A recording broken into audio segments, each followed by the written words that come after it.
Good evening, YouTube audience. And today we are going to be doing,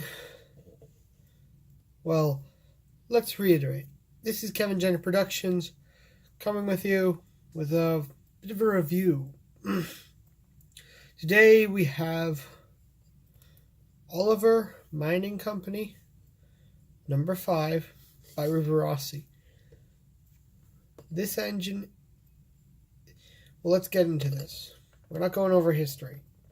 Save that for the other channels. Let's go into the model basics because this is what everyone likes. This is an 060 configuration HK Porter era locomotive, which is a saddle tank. Its top speed is about 85 to about 95 scale miles an hour. The engine at the time featured 2 couplers. I had to jerry-rig a coupler to it. It works for now. This engine runs about as good as you'll get. We'll move. Now, if we bring out a good piece of track, this brass crap. Excuse me, brass track is not the finest, but I've got all my easy track. It is a nominal runner in every aspect that we.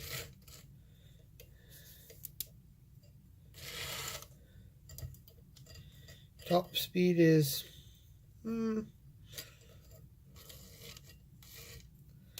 okay.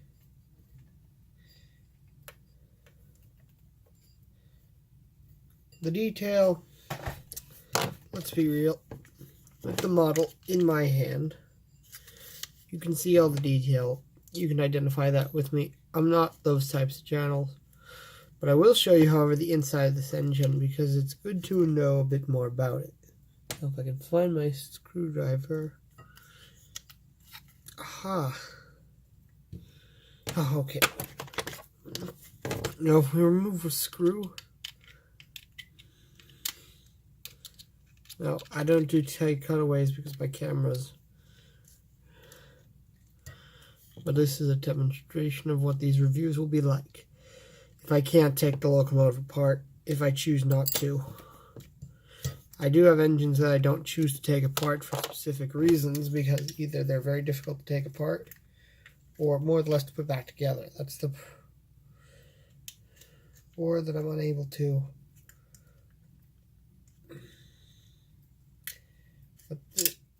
But here's the engine without its shell. It is at the moment now bare bones and looks more of the less basic. Now it does,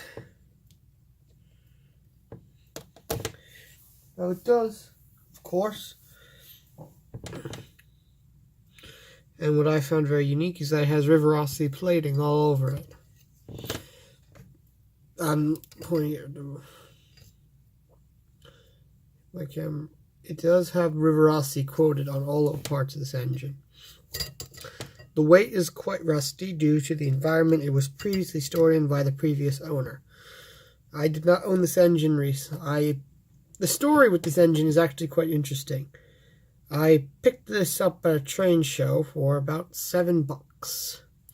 $7. Very good deal. About $5 Canadian maybe. No, Canadian's less, excuse me, that was pathetic. This is it. But this engine did not run very well. It ran okay for a few moments, but then it started to had spotty operations. And if I can reassemble it while explaining it, we'll be good to go. Now, normally I would cut away and then, but the camera is not at the moment in use.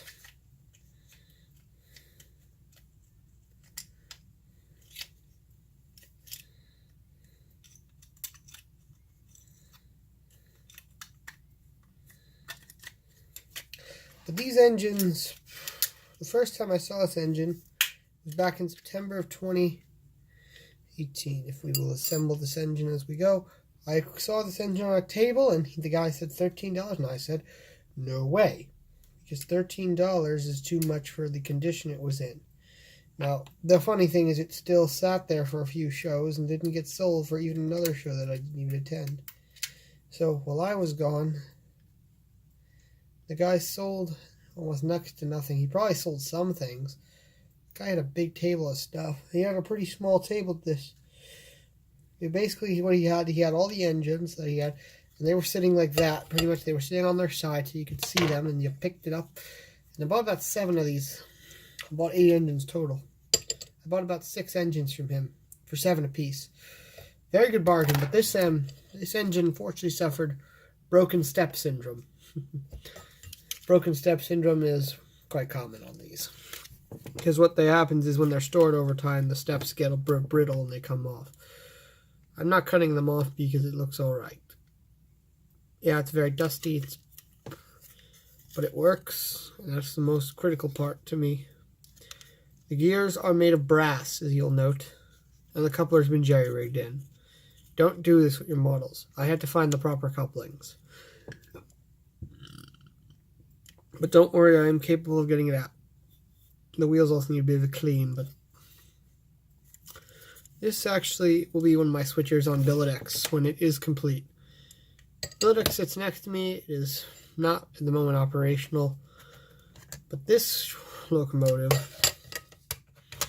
is quite a detailed beast. Now I hope everyone enjoyed this short video. My opinion is that this engine is overall a very good model for the beginner even. It'll pull all your cars around if they have the horn hook couplers. It'll pull it without any problems as long as they're lightweight and they don't have any weights. Very good for use. Rivarossi products are usually very good quality. Now, thank you for watching and enjoy the rest of the day.